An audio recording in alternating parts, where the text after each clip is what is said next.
screen Yes. of Mincy. Yes. Fantastic. All right, make it bigger over here. Anyone hike Mincy before? Right across from Tammany on the Pennsylvania side. It's nice. Okay, so thank you again for the introduction. So I can go through this slide really quickly. I am currently the Deputy Chief of New Jersey Search and Rescue and a member of the Mountain Rescue Unit that Henry referred to. That's the unit. It's a specialized unit of about 10 of us that go over the edge if there's somebody, a climber that's fallen, that kind of thing, and either package them on the wall or bring them up or down to get them to safety. A National Association of Search and Rescue instructor for all levels of ground search and of search management, public safety diver. I'm an EMT in the town of Ringwood. So I get a lot of practice doing that kind of stuff, fortunately or unfortunately. And I teach those medical courses: wilderness first aid, wilderness first responder, wilderness EMT, CPR. And I do get out there quite a bit, as most of you probably do as well. Help out with the scouts, doing merit badges and leadership role with my kids' scout troops. And I'm a 35er. Anyone not know what a 35er is? Raise your hand. Everyone knows what 35ers are. I love this group. And a New York State license guy. Joe's not with us today. I mean, not with us in this. He is with us today. He's just not in this particular meeting today.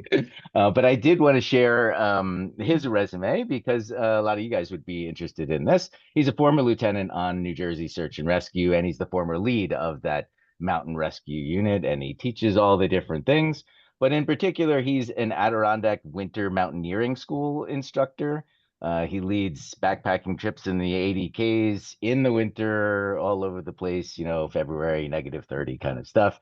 He's a technical rope rescue instructor for the National Park Service, and he's a 46er and a winter 46er as well, and goes all over the world doing crazy stuff that I probably would not do. So today, thank you again for inviting me. We have a very limited amount of time. A lot of this stuff, it takes a lot of time to share all the content involved to really get everything across for any particular category. So today, I'm going to talk a bunch about Trailbound Project. So hopefully you guys are interested in that. Otherwise, bear with me. And then I'll talk a bit about animal encounters, bears, coyotes, snakes, all that kind of stuff. And then we'll just touch at the end about self-rescue in case anybody does get in a predicament. What are the best things to do? Anyone know what that picture is on the left? Coronavirus. You got it. That's COVID right there. So what sparked the idea for Trailbound Project? It was COVID, fortunately or unfortunately. But I'll back you up to before 2019, 2020. So when we all were young, right? So when most people are introduced to the woods, it's either your parents or a friend brings you and you're a teenager. There's somebody that's holding your hand and saying, don't step on that snake. Bring some water, not a beer on your hike. They're telling you the sensible thing. Stay away from the edge of that cliff, right? And that's how you learn it. And you make some mistakes along the way, but there's somebody looking out for you every time that you're out there. So cut to COVID, and people were working from home, and things weren't open. They had nothing to do. Everyone was touting how amazing the woods are, so they all decided to go into the woods. And we probably all saw that uptick in the number of hikers out there, right? I'm not sure if you saw the uptick in rescues that went along with that, but people were going in, and not as responsible. Nobody had taught them. You don't know what you don't know, right? So nobody had taught them. They felt that they could just go out into the woods because they didn't know what to fear. They didn't know what to be concerned about. So, once every week or two, we would get called out, New Jersey Search and Rescue, and they'd say that there's a lost hiker that's in flip-flops with half a bottle of water, and they left at like 4 in the afternoon, and it's going to be cold tonight, and they have 1% left on their phone, and all the things, all the bad things, all wrapped up into one. So, of course, we're happy to help anybody, no matter what the reason that they're out there. We don't charge for our services. So we'd go out there and we'd assure them that, we're happy to help and not to worry about it. It could happen to anyone. And we'd leave them some tips, right? 10 essentials, just, leaving a plan, all those kind of things. But they would leave and we'd make them feel okay about what happened. But after they left, there'd be, a parking lot full of search and rescue people, who just left, got out of bed at 3 o'clock in the morning, or just left their family's dinner table so that they could go out and help somebody for a number of hours. So they're saying, why were they in sandals? I mean, this is common sense stuff, you would think, but it's not necessarily. You need to be led through this stuff. So at one of those times, my partner Joe and I were talking, and we're like, well, we've been teaching search and rescue people all of these skills for 10 years, 10 plus years. Why don't we just cut out the middleman and just teach it to the public? And that's actually how Trailbound Project came to be. And I think this next slide is our vision. So our vision right from the get-go was to fill the woods with capable people, people who could pay it forward, right? So if we teach people skills, not everybody's going to want to learn those skills, right? A lot of people hike. Hey, it's just walking. That's no big deal. There's nothing involved with that until something goes wrong. So you don't know what you don't know, like we talked about. So we do get people in that want to learn these skills. Hopefully, word spreads and other people want to learn those skills from us. Hopefully, they pay it forward and teach others. They don't all have to come to our courses. The idea is to fill the woods with capable people to reduce search and rescue episodes, scenarios. It's never going to happen completely, but at least we could be part of the solution. And we do that through at the bottom there, you see adventure, education, and community, which I'll talk about in a moment. So when we started, we realized that we can't teach like everybody else. Quickly, I realized it was actually one of the first couple of courses when you're teaching this stuff. Maybe it's map and compass, and we're looking out into the audience and you see the whites of their eyes. They're not quite getting it, or they can't apply it, or whatever it is. And we're trying to reach them. And we quickly realize that our job isn't really just teaching. It's not even the students learning, because if the students, we teach, the students learn and they walk out and they forget it, what good was that? Right? They probably spent money on a course and they don't know how to use it. They're not going to apply it. And if they only remember a little bit of it, actually, they could get themselves in trouble. Right? So we had to focus on teaching, them learning, and them retaining the information. That's actually where we go to right from the get-go, is how can we make people retain things? Okay, now how do we teach it so that they learn it in a way that they retain it? So that's very important to us, and we've been pretty successful with it so far. Part of the things that we do to accomplish that is hands-on versus presentation, muscle memory, whether it be knots or tarp shelters, wilderness first aid. You've got to practice it. It doesn't matter if I keep telling you about, all the symptoms of something. You actually need to get in there and assess a patient who acts like they're a patient and really commit it to memory and make the mistakes that go along with it. So we're very hands-on. Some of it is, there's a necessary evil of presentation stuff, but we try to be as hands-on as possible.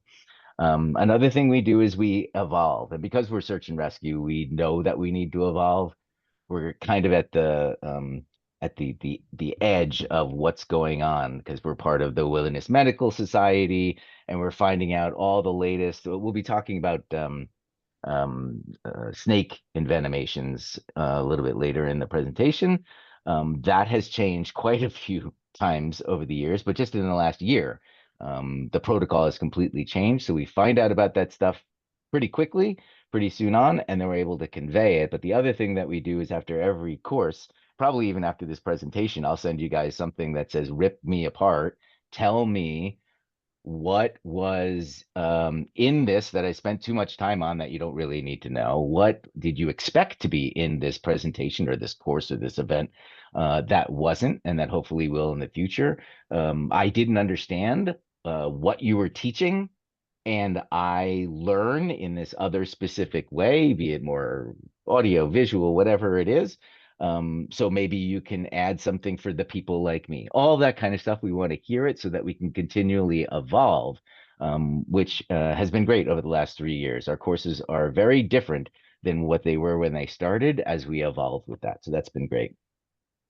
We stick to very simple vocabulary. You're teaching something to people who don't know it, right? So why create a new language for them to learn it while they're trying to learn these skills or knowledge? So I mean, there's two examples up there, and some of you medical people might know that the word syncope, it just means faint.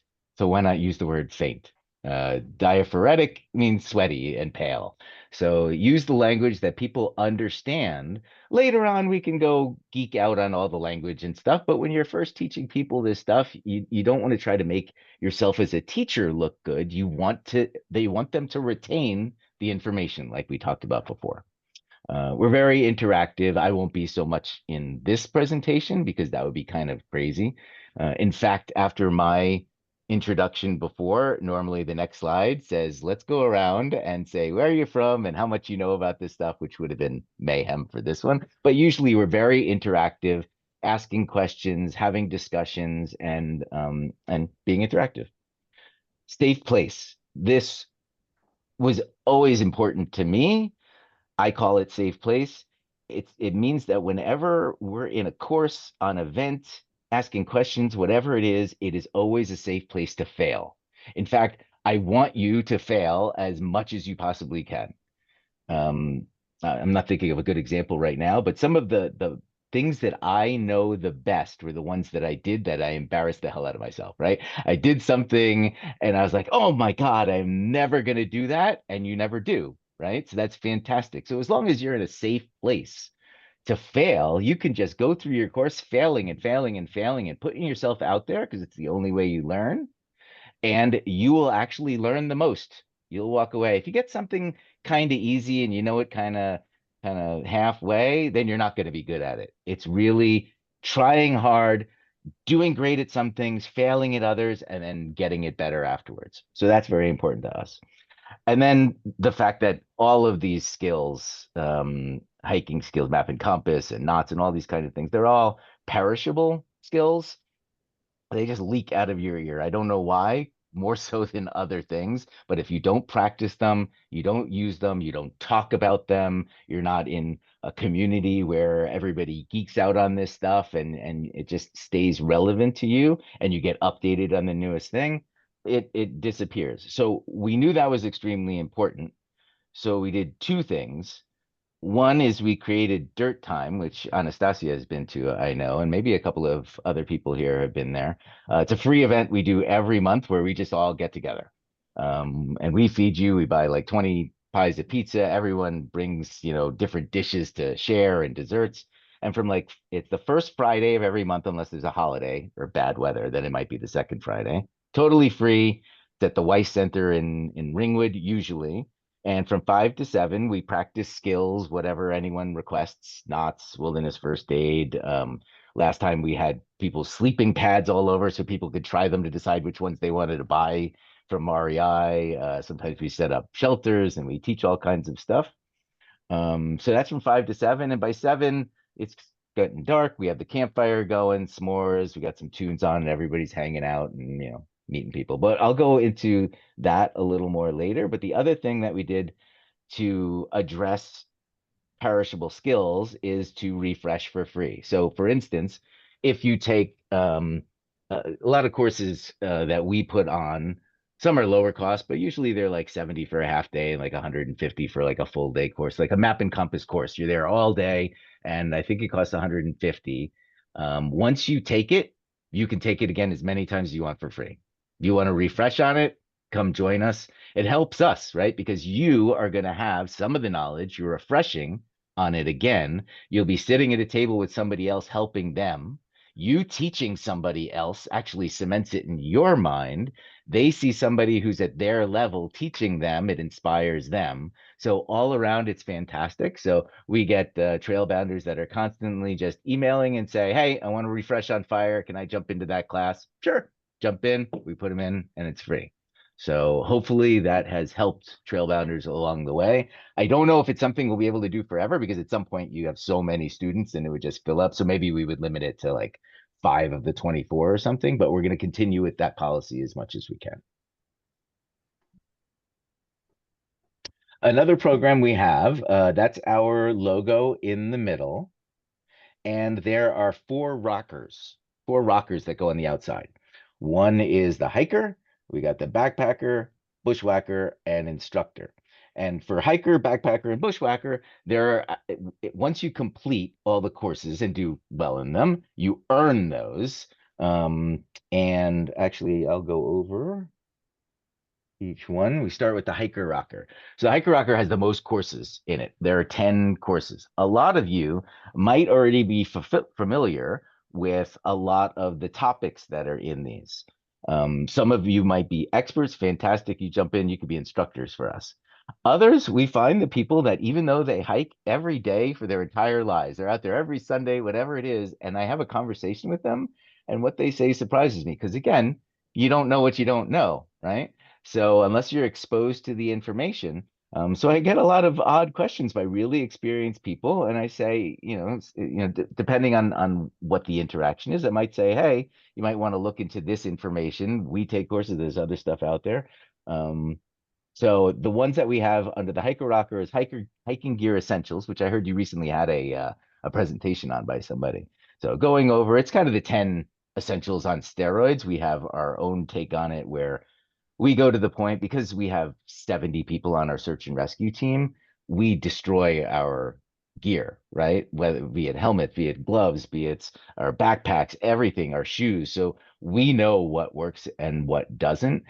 Beyond that, we've done experiments. Like I walked around for a week with like 20 band-aids on me, and my kids are spraying, with the hose outside and seeing which one's the best, which actually turned out to be the CVS brand waterproof Band-Aid. That is the absolute best Band-Aid out there. But we do a lot of that kind of stuff.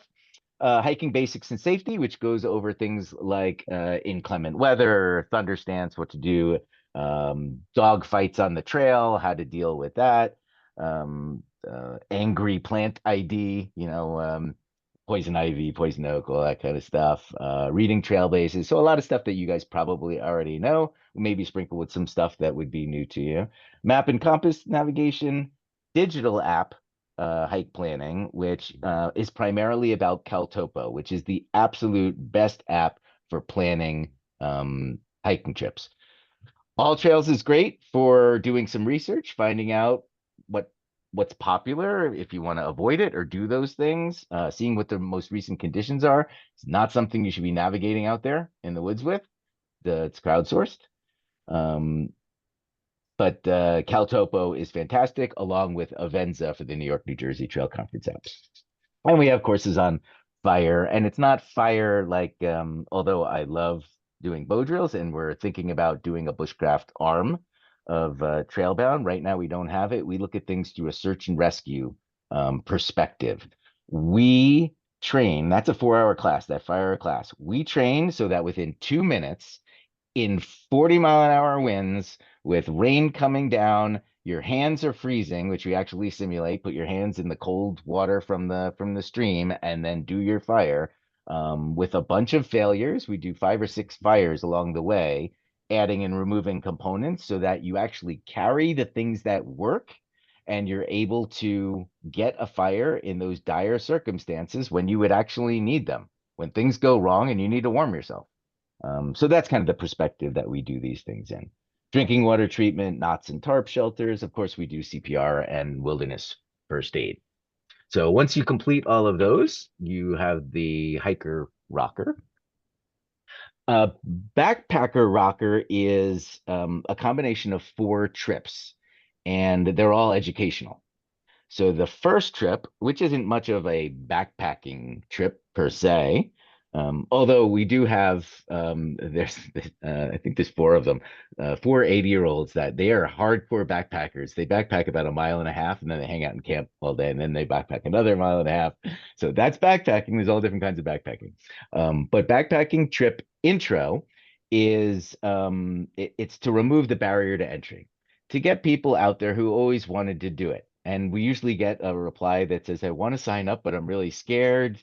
And they have questions they want answered. And usually we can get them to give it a shot. And once they do, they always love it. But we lend out backpacks and sleeping pads. And usually it's during the summer. So all you need is a blanket anyway, tents and so forth. It's only a 2 mile trip it's in Harriman to the shelter, and then we spend most of the day gathering firewood, setting up shelters, visiting all the shelters, discussing them, discussing sleep systems and pads and quilts and the construction baffle, all kinds of stuff with sleeping equipment, stuff that you might need sooner rather than later. We go over all that stuff and then we leave the next day. They're all smiles. The next trip is backpacking trip easy, which is more like I think it's 5.5 miles the first day and 2.5 the second day. So it's still only one night. But at this point, they learned everything to go out and buy their own backpack, buy their own tent, buy their own pad, and now they're ready to learn more stuff. At which point we go over and camp the PCT bear hang, different stoves, water treatment, all of those kind of things, so that for backpacking trip 3, they can go out and buy the things they need. And we offer suggestions on um, more thrifty choices compared to super expensive ones. For instance, every single backpack, all I camp in is a Tyvek tarp. Tyvek tarp that I made myself, $50, a trekking pole, and 8 very lightweight stakes. Every single one, torrential rain, you name it, I am in that every single time. I have other tents, but to make it a point, you don't need $600 ultralight tents, which are very nice, but you don't need them to go backpacking. Right. So we want to emphasize that. Once we get to moderate, we're spending a lot more time on the trail. 14 miles, 2 nights, harder miles. If you know Harriman, we're doing West Mountain Shelter. We're going all the way across. And what's it called? Camel's Hump, Camel's Eye, the Camel one, which is fantastic. But there's a lot of scrambling involved. You got a 40-pound pack on your back. So we teach about footwork, which is not as easy as you might think. And we teach about that stuff along the way. Backpacking trip challenging goes a little further. We do the Burroughs Range in the Catskills, where we do Wittenberg. For anyone who's done Wittenberg, you know how beautiful that is. Cornell and Slide from the backside. So tons of scrambling. We teach how to use ropes, not necessarily to do any climbing, but to do hand lines, to get your pack up afterwards, squeezing through things. So we just take it to that next level. So that's the backpacking rocker. And then the bushwhacker rocker, I say this often that, you know, most and not everyone might agree with me. This is my personal opinion that most parks, 1% is covered by trails and 99% isn't, and you never get to see it. A lot of the courses we've designed, I've just taken satellite views and found rock outcroppings and found the most amazing views that nobody knows about. No trail goes there. Probably a few locals might know about it, but that's about it. Great ways to see airplane wrecks and things like that. So in bushwhacking 1, we take map and compass to the next level, and we are going through the woods, not doing pace counts or distance yet, but really using our azimuths, our bearings, to get to points within the woods. The next one is distance. So now we're figuring out our 100-meter pace count so that we can make turns on a dime in the middle of the woods to get to certain points. Bushwhacking 3 is actually a backpacking trip in the Catskills where you aren't on trail at all, well, a tiny bit, but for the most part, you're not on trail. You are bushwhacking the whole way, all by map and compass, 150 feet off a trail or water source or anywhere else. We're making our own campsites, filtering water and so forth, and finding a couple of airplane wrecks and a waterfall that are out there. So that's a lot of fun. And then bushwhacking 4 is the culmination of actually doing it at night. We use green lasers. Lasers are fun. So that's always a good time. The fourth rocker is the instructor rocker, which isn't really like you don't earn it in the same way that you did courses. Those are all, there's a few more instructors besides the ones that are on the screen there. The top 2 rows are all search and rescue people. Um, and a couple more after that. But once you start with Nancy Purnell was actually one of our first students. She went through everything. She's now on New Jersey Search and Rescue. She developed the Trailbound Project, the TBP Women's Program. She's absolutely fantastic, Wonder Woman, amazing. But everyone else after that, Frank, Ryan, Cook, Amanda, all of those people are students that came through, and not only did they acquire the knowledge and the skills, but they had the personality, that positive, encouraging, supportive personality, modest, to be able to teach in the way that I discussed before. All fantastic people that we're all happy to be associated with. So once you do that, you earn the instructor rocker. And then besides that, we do some other things that are part of the Rocker programs. We have some follow-ups on CalTopo and digital apps.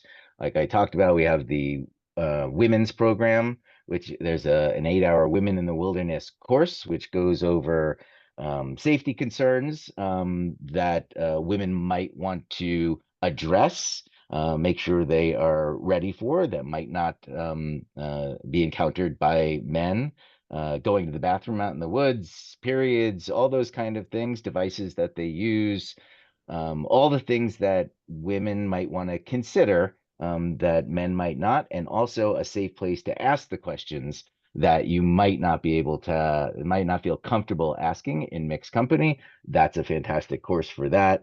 There's also women only hikes and women only backpacking trips. There's actually, we started that this year. The first one's already sold out, but I think we're going to do another one later in the year, for the waiting list is pretty much sold out on it. So if you see that come up and you're interested in that, jump on that one quick. Challenges. Sometimes we have pop-up challenges where we have an event and we set up some stuff in the woods and it's a navigation challenge, or we set up 3 or 4 patients along a route. Obviously, the patients are fake and they are EMTs and they know what they're doing, but you come across them, you practice your wilderness first aid skills in a way that's realistic, and you get great feedback from the subjects themselves. A few new courses that we're doing this year: cooking in the outdoors, which is more like a base camp cooking course, is this summer. And we'll also be doing a dehydrating thing as well. That isn't scheduled yet. But also, and I'm very excited about this, for those of you who hike with your dogs, we're going to be putting on a dog CPR and first aid course, along with a lot of supplemental information on tips and tricks of hiking with your dog. So that's cool. I didn't develop it. Someone with that wrote the book on it, and a paramedic for 35 years developed it with us. So I'm looking forward to being in it myself. We do lots of guided hikes. We just did Halcott the other day, a bushwhack in the Catskills, one of the 35ers. But we do lots of easy ones too. We got this one called Secret View in Sterling, which is an unmarked trail. Some of you might know it. It's really cool. Cool spot. Guided microspike hikes, snowshoe trips on all different levels throughout the winter. We actually have one, we rented the cabin up by the lodge in March. So 16 people. I think it's going to be limited to 13 students. We're going to be going out to Avalanche Pass, but we're also going to have stations. We're going to be teaching camp kitchens made out of snow, and getting water and all that kind of stuff. That'll be this winter. And we're starting with some week-long trips, which we weren't planning on doing at all. People got through our educational backpacking trips and said, "What's next?" And we said, "Nothing. Fly away. Go camping. Have a great time." But we developed such like a great community, so we're now going to start like kind of putting on trips where a lot of the trail-bound regulars are all going, and there's wait lists on it too. It's fantastic. We're really, really happy about it. Shenandoah was the closest, besides maybe Acadia, the closest national park, which would be really cool to go to. So that's one we're doing. And we're not doing it in like it's all a backpacking trip. We got an Airbnb for 2 days, 2 nights. So the 20 of us or whatever are all in this Airbnb, all eating together, big fire in the fireplace, and doing day hikes in Shenandoah for a couple of days. And then we leave that and we do a backpacking trip, 2 nights, 3 days in George Washington National Forest right next door. And we have connections with the rangers down there, and they gave us some really cool tips on some good places to go. So that should be a lot of fun.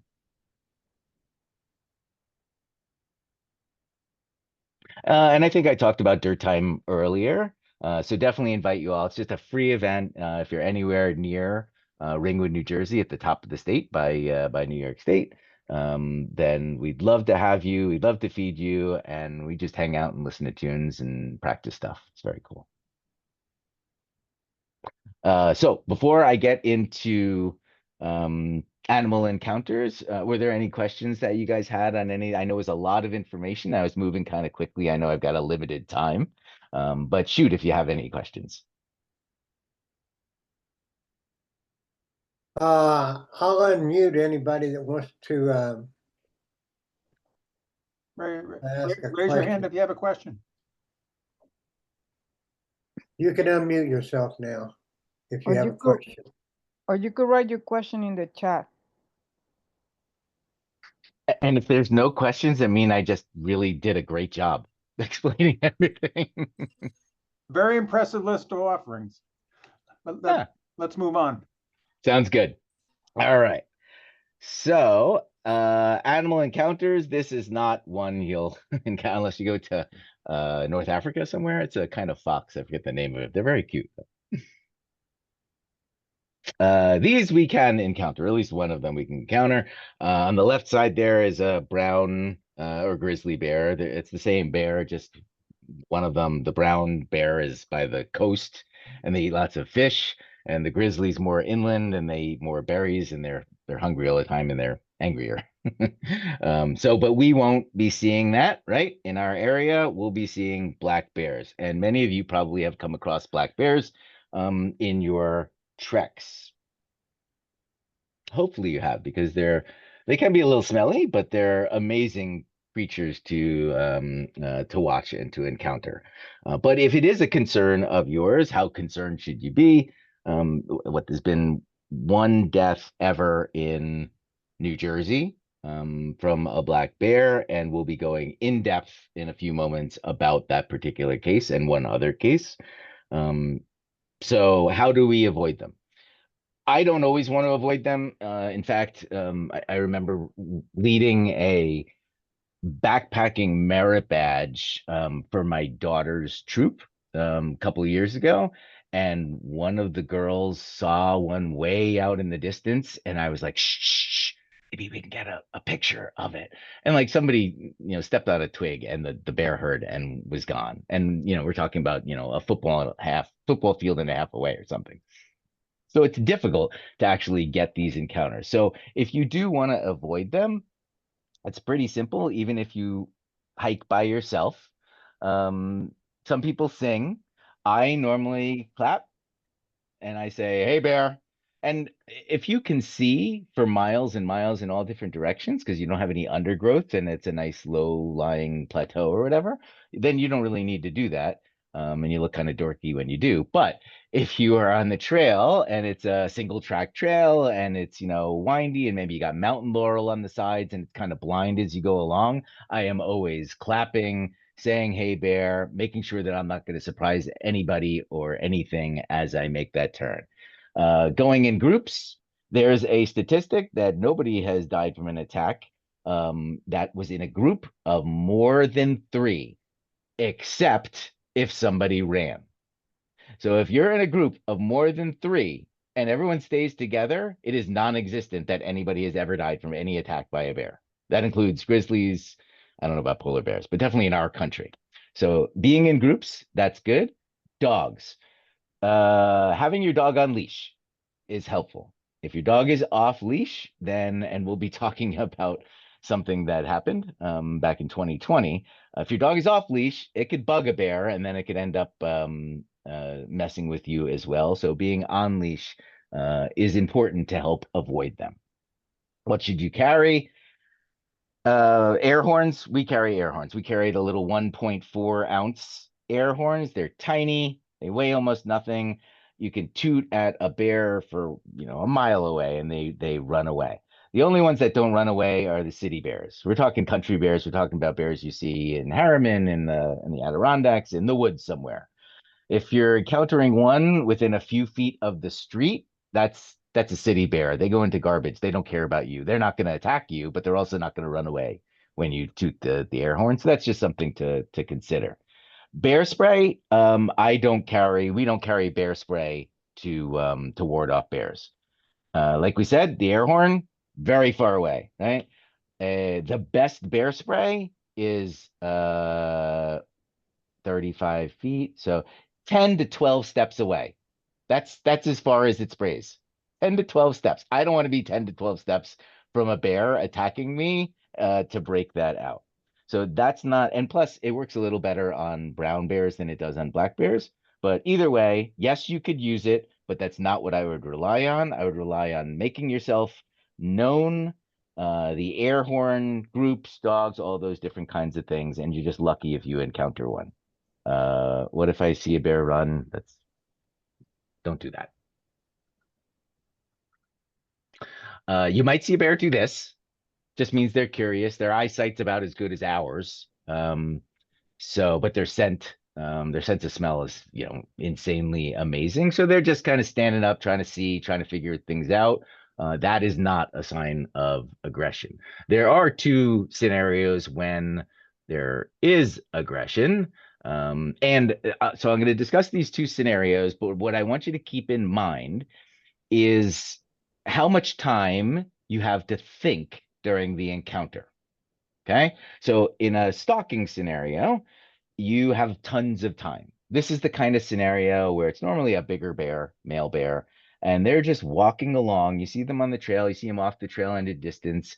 They weren't making a lot of noise, but you see them and they're not even paying attention to you. They're just like, doo, doo, doo, nothing to see here. They're walking along, and you might make some noise, and they're not going away. They're not doing anything, and they're just kind of slowly getting closer to you. You have a lot of time to think about this, right? So this is when you clap your hands. You say, you don't scare them, but you say in as low a voice as you can, "Hey, bear, get away, get away." Put your hands up to make sure that you look as big as possible. Stay in your group. Don't run. Toot your horn. Get your bear spray ready if you do carry it, but usually it doesn't end up in anything. And really, it's just trying to figure out whether you're something it should continue to investigate or not.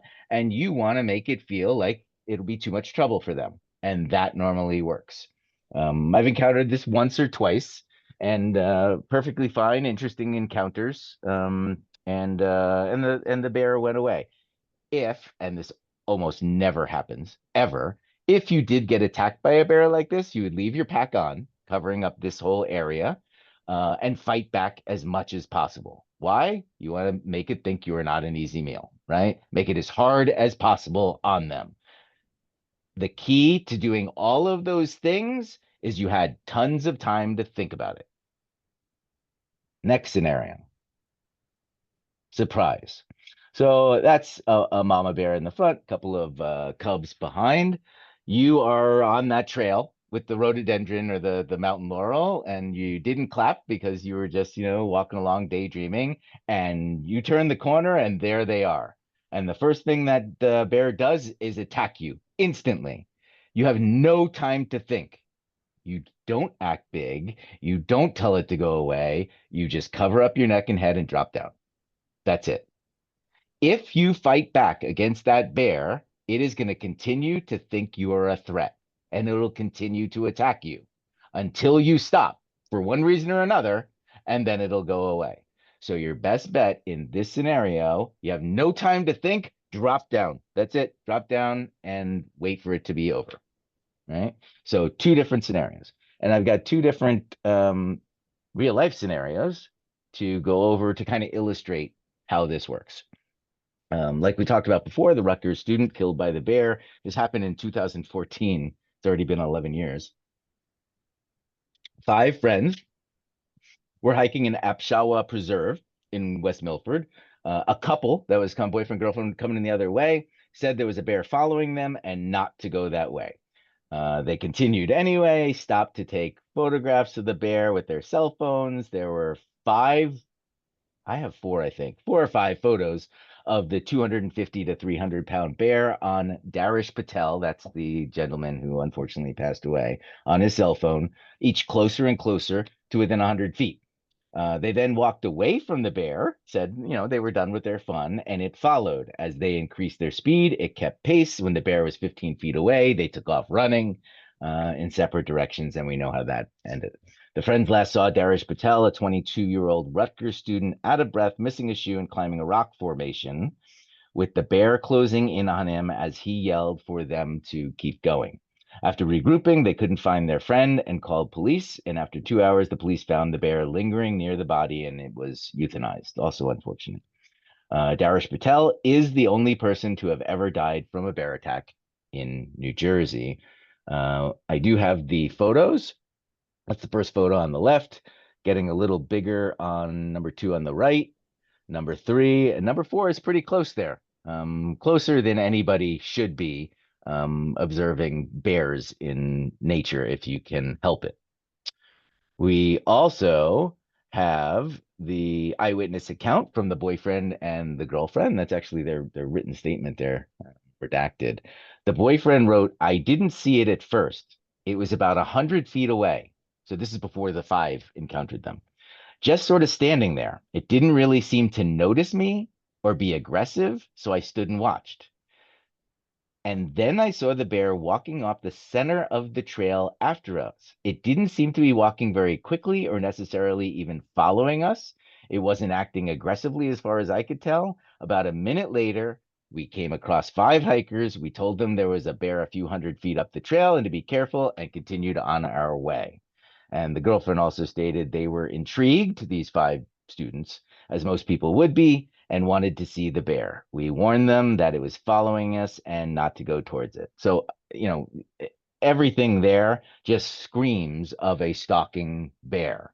And unfortunately, and you never want something like this to happen, but the fact that it did, and we have the information, it's great for everyone here to hear it and to actually see this stuff, and you can pay it forward and tell other people about how to interact with bears and what the 2 different types of bear encounters could be. But it's just textbook on a stalking bear, and they didn't do the right things, unfortunately. The second scenario, a woman was attacked by a bear in Maryland back in 2020. 55-year-old woman claims advice of make yourself appear big and loud backfired while walking her 2 dogs in the woods near her home. Her dogs were off leash and went ahead and startled an angry black bear. She shouted to scare it off, and the beast charged her before clawing and biting her chest, leg, and head. The dogs were nipping at the bear as it charged her. Because I was doing what you're normally told to do at bears, to make yourself big and be loud, he thought I was more interesting. I needed to do something to try and get him to stop. The only thing I could think of was to play dead. So I covered my head in my arms, rolled flat on the ground, and played dead. He sniffed my ear and grumbled, and then I didn't hear anything else.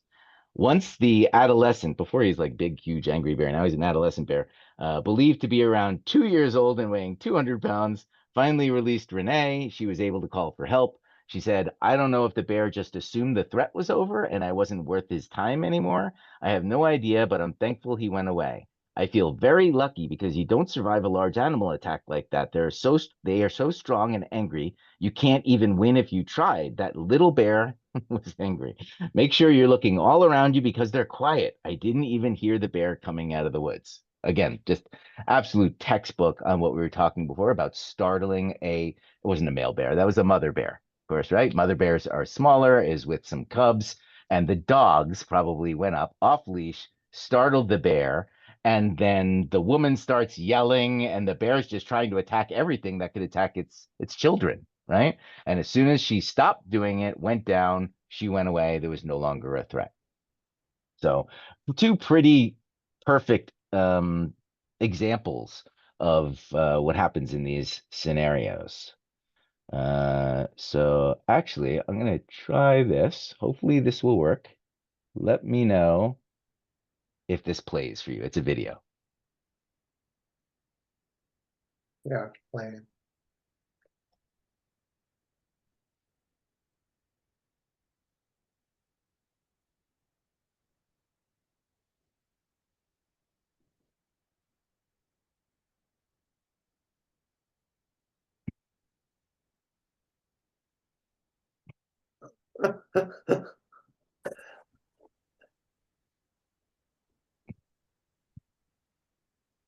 Don't do that, obviously. Can you hear the audio? No. No Oh, audio. are you able to hear the audio? No. No. Oh, then you're missing it all because all the rest is about an air horn and what happens when they toot the horn. Let me see if I can. At the end, if we have time, I'll go back and see if we can play this for you in the audio coming through Zoom. All right. Any questions on bears? Fantastic. Coyotes. How are we doing on time? Coyotes are also amazing to see in the wild. Much more rare to see. Certainly up by me, I see maybe one every 2 years or so. Encounters are rare. This is actually the reason that I do carry the bear spray. I don't normally carry bear spray on my own personal ones, but we carry it whenever we have a trailbound project, group hike or event or anything like that. Because we've had a few encounters on New Jersey Search and Rescue with rabid coyotes, and the air horn will work on any coyote except for a rabid coyote. So for that, you need some bear spray to actually prevent it from attacking you and coming towards you. So we actually carry bear spray for the coyotes, and we carry an air horn as well. If you don't want to encounter them, again, make your presence known. If they do come up to you and you don't believe it's a rabid one, then you challenge them. You yell and scream at it, you throw rocks at it. For this, you don't leave your backpack on your back. You actually unclip it and put it in front of you because they're going to attack you from the front, as opposed to the bear that somehow gets to your neck. So having the backpack to put between you and the coyote is important. Fighting back as much as possible. This almost never happens, and the only time I've ever heard of it happening is with a rabid coyote. So that might be a reason that if you do group hikes, you might want to have one person that has the bear spray. They've closed down a number of parks because of it, usually for a week or two. Ramapo Reservation was closed. South Mountain was closed for one. So something to be careful about. Snakes, somewhat. You should be a little concerned about snakes. The two that you should be most concerned about in New Jersey are the two venomous ones we have, copperheads and timber rattlesnakes. What do you do if you get bitten? You're going to call 911. So let me just switch it to this. Yes, so we have the copperhead on the left for identifying purposes. They're a copper color, and the black markings are an hourglass, like this one right here, an hourglass that goes across them. The timber rattlesnake is a rattlesnake, so it usually has a rattle on it, and it looks pretty distinctive. But both of these pit vipers, let me do the next slide. They have a triangular head. There's the perfect example of a triangular head. It's got their venomous glands in the bottom corners. So that's a great way to identify. Now, other snakes fake that, right? A northern water snake can kind of fake that and make their head sort of triangular. I've even seen garter snakes, big garter snakes, kind of make their head sort of triangular. So you know what? Don't touch them either. Don't touch any of the snakes. unless you're a snake wrangler. So it's better not to, and keep your distance. So I said call 911, and I talked about how it's changed over the years. The protocols for dealing with snake bites way back when, they told you to cut it open and suck the poison, which we all know not to do, even though they still sell those venom extractors or whatever they're called. So hopefully nobody buys that except as a gag gift for somebody. So don't do that. No ice packs anymore, no tourniquets anymore, none of that stuff. So the truth of it is that in New Jersey, not a single person ever has died from either one of these snakes. Never. What we're actually concerned about is tissue damage. You can lose a finger, lose a hand, lose an arm, lose a foot or a leg. And that's certainly something that we don't want to do. So, what you want to avoid is compartmentalization. If you put a tourniquet on, you get bit in the hand, you put a tourniquet on the arm, what's going to happen? You're going to keep everything in the arm instead of letting it flow. That's no good. If you put ice on it, what's going to happen? All your blood vessels are going to get small, they're going to constrict, and you're not moving stuff out of there quick enough. So what you actually want to do is the opposite of what they used to tell you to do. And this is only about maybe a year and a half that the Wilderness Medical Society came out with this. It's probably 2 years that they came out with it for this region. And about a year ago, they came out with it for the entire country. What you need to do is not hold it below the level of your heart. You actually want to hold the injury at or above the level of the heart. With your arm, that's a little easier than your leg, but if it's a leg, you might be carrying somebody out. You might be able to elevate the leg a bit. That is the only thing that you're going to do. They used to say, wash it, soap and water. You're not going to waste any time. You just got bit by a venomous snake. You're not going to, take out your soap and water and start washing it, right? We're just going to get to definitive medical care. The only thing that can fix this is Crofab. It's the anti-venom. It's carried by all the hospitals in one form or another. Some of them can be activated, defrozen or whatever within like an hour. Others, it takes like 24 hours. So they might fly you from one hospital to another, but you just need to get to a hospital as fast as possible within reason, right? So we've established no ice packs, no cleaning, no tourniquets, none of that stuff. You get bitten, even if you're showing signs, symptoms, what are they? They are you're nauseous, you're sick as a dog, you're swelling, you're seeing all kinds of different colors, bad stuff is happening. You need to, at a normal walking pace, get out.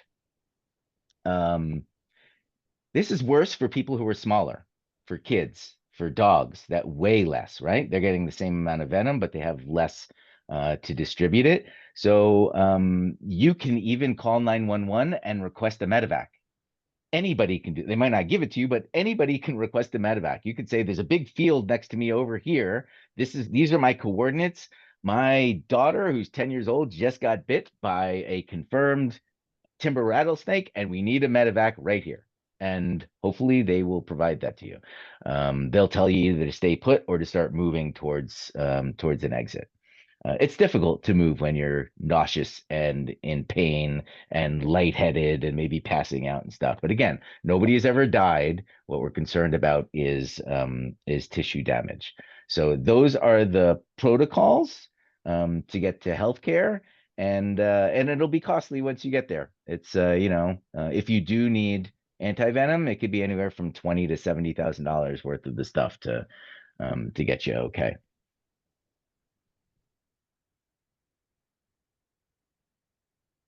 God, there's a question about the snakes. Susan, do you want to ask your question?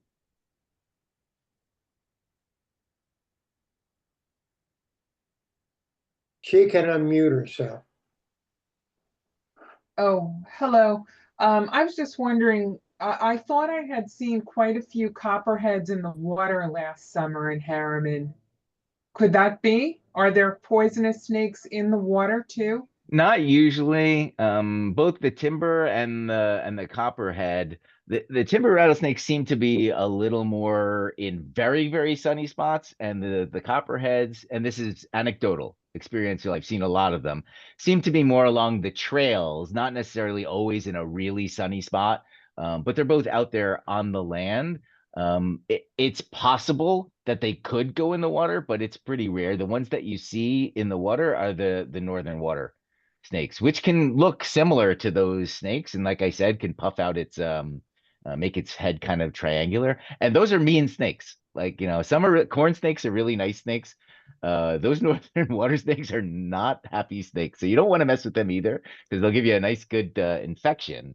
But no, probably not. You probably wouldn't have seen too many copperheads in the water.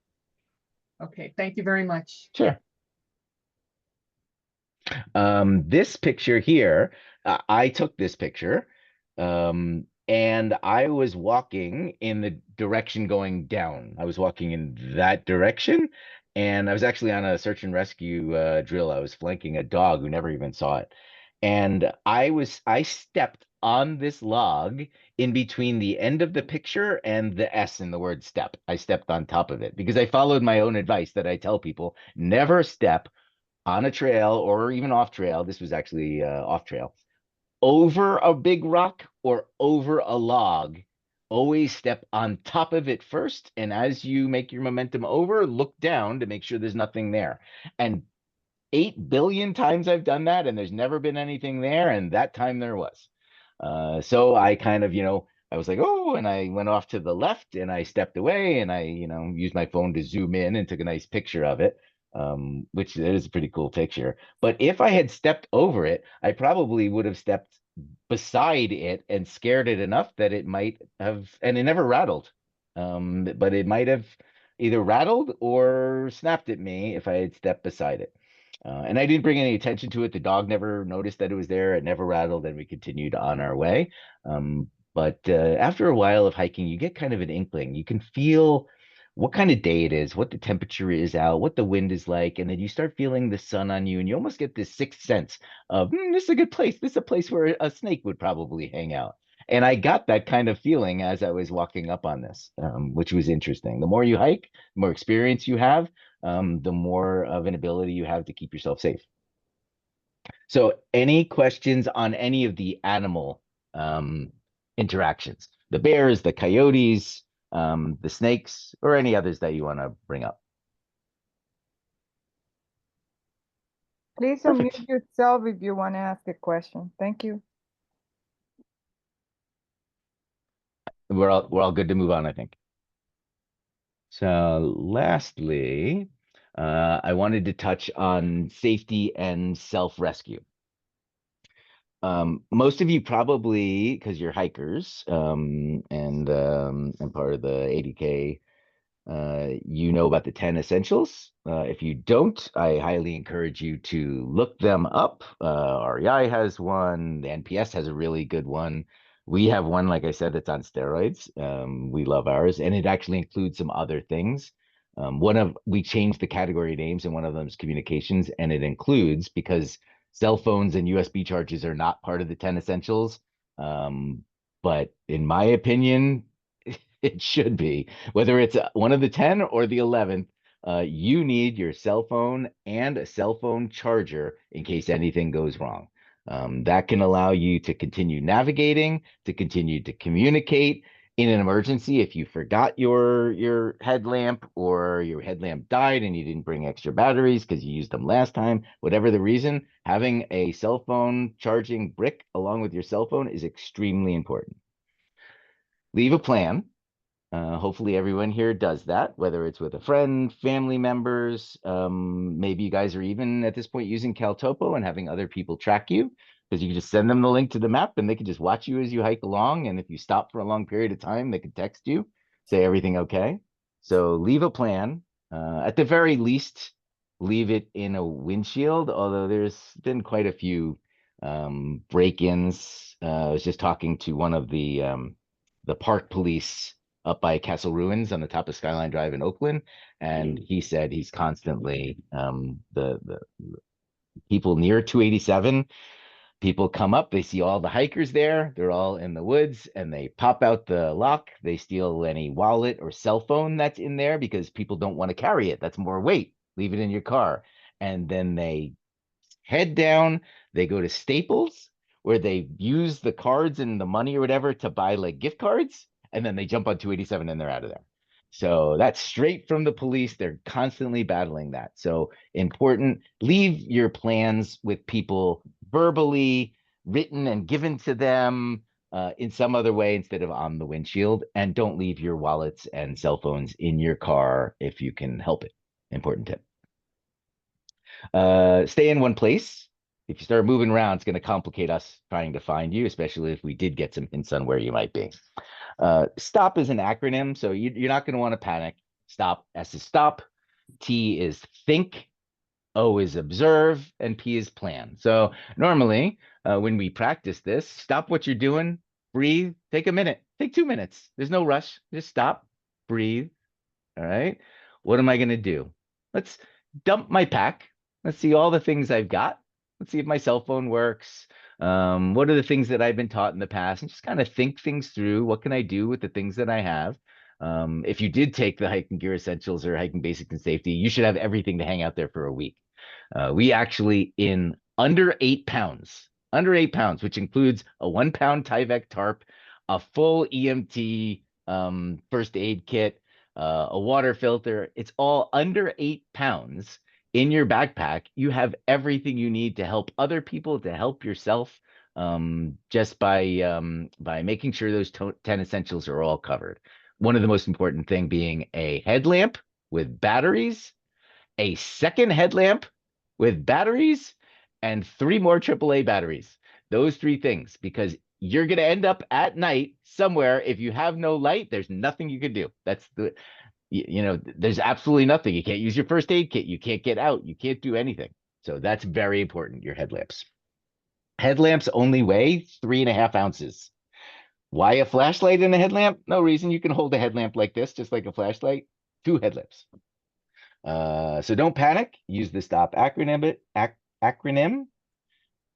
And really, ultimately, this is all about the more you learn, the more that you prep gear-wise, the more you know, the more experience you have out there, the more skills, the more you can actually help yourself if you ever end up in that situation. And it's all about hiking, right? So like there's no way that any of you could tell me you've never been lost or misplaced, rather, because you're all here. You weren't lost completely, right? So you were misplaced.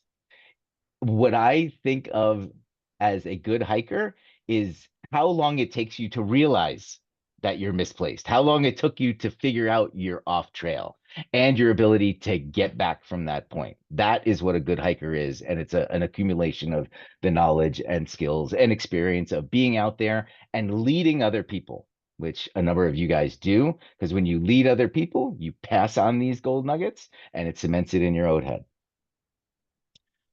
So it's we got about 15 minutes. So I'll just give you a story about a recent search that we were on that kind of illustrates that stuff. It was in Northern Green State Forest, which most of you probably know. There's access from the new Weiss Center. On the Ringwood side, there's access from West Milford on the other side of Snake Den Road, and there's access from Bloomingdale from Otter Hole underneath it. And I was woken up at 3 o'clock in the morning by law enforcement requesting our services there.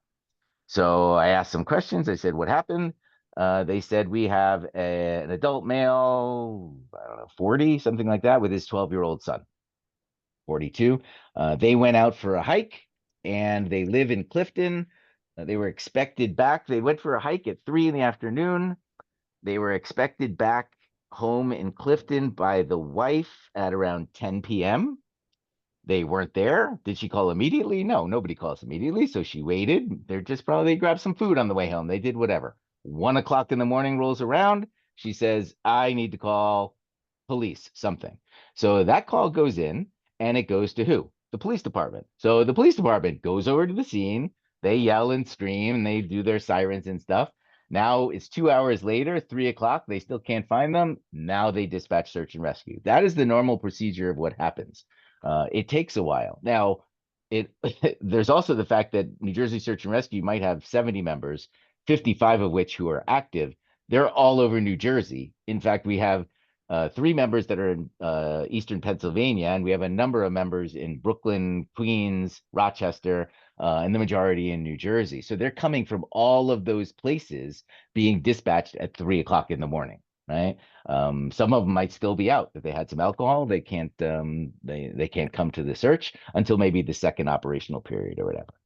So I said, okay, do we know where they are? Northern Green, we found the vehicle in the parking lot by Weiss.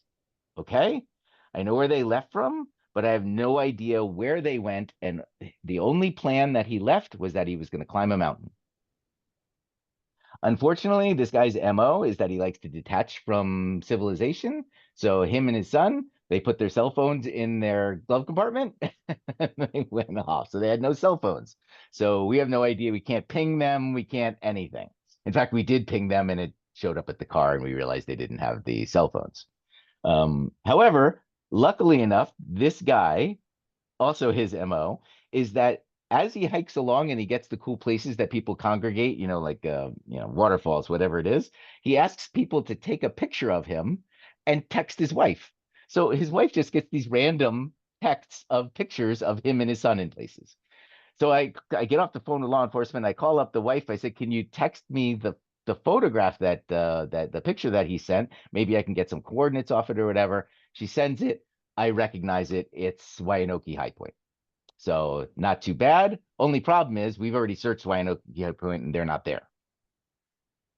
So, but at least we have a last known place, right? A place last seen sort of thing. We have there's a history of people getting lost in Northern Green and other parks, and that's why we train in all these different parks. This one I know in particular, and I happen to live in Ringwood, that you take the yellow trail to the blue trail to get to Wyanoke High Point. And it's a big rock and it's amazing view. And when you come back off the rock, when you're going to leave, you need to take the blue to the yellow. The only problem is they took the dark blue on the way up. And when they came down, they see the teal, which is the Highlands Trail. They take that in the opposite direction, nowhere near their vehicle. And what's even worse is that if you take that for a little while, there's another yellow trail off of that. So instead of taking the blue to the yellow back to their vehicle, what I'm thinking at 4 o'clock in the morning now is that they took the blue to this other yellow. It's 20 degrees outside. It's completely dark. They weren't prepared to spend the night out at all. They don't have water. They don't have food. They don't have any of that stuff. So I am dispatching our members in different tasks all over the place. We were testing that theory, and I had 2 of our fastest members booking over in that direction on those trails. At the same time, we had a helicopter up, and they were hanging out on a rock, the kids waving, and the helicopter sees, tells our task that they're there, and they make the connection. Thankfully, when our 2 guys, Mark and Dave, got there, they had put leaves in their shoes, which doesn't really work because they're standing on it, right? Because it's the air between stuff that insulates you, right? If you just stand on leaves, it's just flat. It's not going to really, it might help you mentally, but it's not going to help you stay warm. So having the skills on how to stay warm in emergencies is very important. Like carrying a tarp and wrapping yourself in it, that's a fantastic thing. Having the stuff to make a fire and so forth. But anyway, they were very thankful, extremely grateful. Our guys gave them food and water and explained about the 10 essentials, explained about leaving a better plan, explained about you could just take your phone and turn it off. You don't have to leave it in your car. And then you have that as a resource. And they finally made it out, not really worse for the wear, at around 8 o'clock in the morning, at which point our people went to work without much sleep. So that is kind of, that's one of it's not a typical search in that all of our searches are like that. We get a lot of searches that are for silver alerts, dementia patients, autistic kids that go off, hikers, mushroom pickers, despondents. We get some recoveries at the, the Palisades and so forth. So there's a whole mixture, and we use lost person behavior to figure out to play the odds on how to find them. And there's a whole science behind that. But this is one of those typical ones that kind of goes along with the stuff that we teach in terms of being prepared, having knowledge, having skills, leaving a plan, all that kind of stuff. So that's Scott, thank you very much. Thank you very much. Are there any other questions for Scott? Feel free to unmute yourself and ask questions or throw them into the chat, and Anastasia will reflect them on. And while you guys are thinking of that, on the screen there, as a thank you for bringing us in, it was great meeting everybody. There's a code there for 15% off any course or event for the rest of tonight. If any of you are interested in doing them, you could go on to, that's the QR code, or you could just go to our site. But don't worry about that. If you're just interested in meeting people, not necessarily taking courses, but meeting other people, just like in the ADK Club, you can come to Dirt Time and hang out and meet like-minded people as well. Well, I think you're doing absolutely great work, Scott, in educating people on how to be safe and comfortable in the woods. And we all, I know, have learned a lot. And thank you very much for being with us tonight. Thanks. And feel free to send my email out to the group if anyone has any questions. You can always shoot an email. I'm a resource for life. I just want to say that Marcia said, I'm so inspired. And Louis and Gail said, going for the air horn tomorrow. Bob, Nice. you. This was great. And Marcia says, thank you very much for this very informative session. And I think she also said she was inspired. I'm inspired. Oh, that's great. Thank you, Scott. That's great. Again, shoot emails, any questions that you have, free advice. And a lot of times I learn from other people as well as they learn from me. So thank you all for participating. Our next meeting